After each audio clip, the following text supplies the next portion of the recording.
Hi there. Today we're going to discuss the real number system. Objectives and standards. Today we're going to identify and compare numbers in the real number system. Then we're going to solve some equations by finding square roots or cube roots.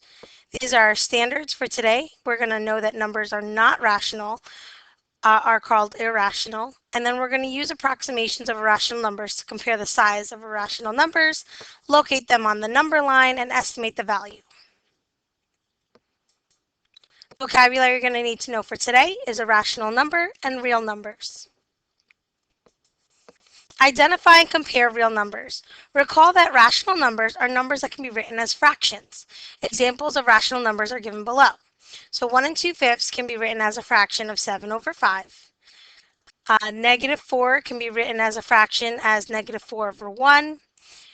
0.15 can be written as a fraction of 15 over 100. 0.3 repeating can be 1/3, and then the square root of 25 is 5, and that's written as 5 over 1. An irrational number is a number that cannot be written as a fraction. So when you see the decimal version of an irrational number, they don't terminate and they don't repeat. So if you see a number that doesn't end and it doesn't have a pattern, that's considered an irrational number. Key concept, irrational numbers is a number that cannot be expressed as a over b as a fraction, where a and b are integers and b does not equal 0. So an example is pi. Pi is 3.14159, and it keeps going and it doesn't have a pattern. Another example is the negative square root of 5. If you'll notice, this keeps on going and it doesn't have a specific pattern. The sets of rational numbers and irrational numbers together make up a set of real numbers. So all the numbers in general, rational and irrational, makes up something called real numbers. Again, irrational numbers are numbers that don't have a pattern and they keep on going. And then we're going to talk about rational numbers, which includes all of these numbers. So you have natural numbers, and those are basically counting numbers. 1, 2, 3, 4, 5, 6, 7, 8, 9, 10, and so forth.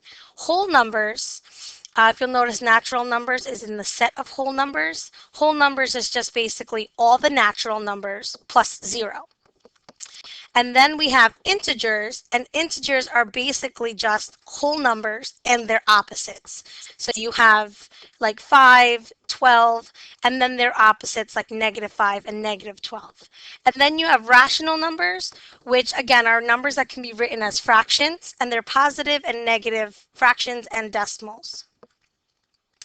All right, so we're going to talk about naming all sets of numbers to which each real number belongs. We're going to write natural, whole, integer, rational, or irrational. So we have 21 over 7. So we already know that that is a fraction. So that equals 3. So that is also a natural number because natural numbers are numbers that we count with. It's a whole number as well. It is an integer, and it is a rational number. So all those categories falls, 21 over 7 falls under. Okay, -2.5. As long as we can write this as a fraction, it's going to be considered rational. So -2.5 is -10 over 4, so that's considered rational. Again, it's not whole number because it has a decimal. It's not an integer, and it's not a natural number. So we have -2 repeating. Okay, we already know it's not going to be natural, whole, or an integer. So let's see if it's rational or irrational. This, you can make a pattern out of it, 0.2 repeating. And with this, you can create it into a fraction of 2 over 9. So that's considered rational. All right, and then the square root of 38. If we calculate the square root of 38, and we can use a calculator for that, that equals this number, 6.1644140. So if you take a look at these numbers, it goes on forever and it doesn't have a pattern. So this way, it's irrational. Okay? All right, let's move on. So now we're going to replace the gray circle with less than, greater than, or equal to make 3 1/3 compared to the square root of 15, a true statement. So first thing we're going to do when we're comparing is we're going to make them into decimals, only because it's easier to compare the place value. So 3 1/3 is 3.3 repeating forever. And then in using a calculator, the square root of 15 was 3.87298334, and keep on going. Again, I just want to stick this in there. This one is a rational number because I can make that into a fraction, and this is irrational because it goes on forever and doesn't have a pattern. Okay, so now what we can do is we can compare place values, or we can graph them on a number line to see which one is less than or greater than. And we see here that 3.13 is less than the square root of 15. 3 and a third is less than the square root of 15. So we would use the less than symbol. Here we're going to order the set 8 and 4/5, square root of 64, 8.3 repeating, and the square root of 76 from least to greatest. All right, so again, the first thing we're going to do is we're going to put everything into decimals.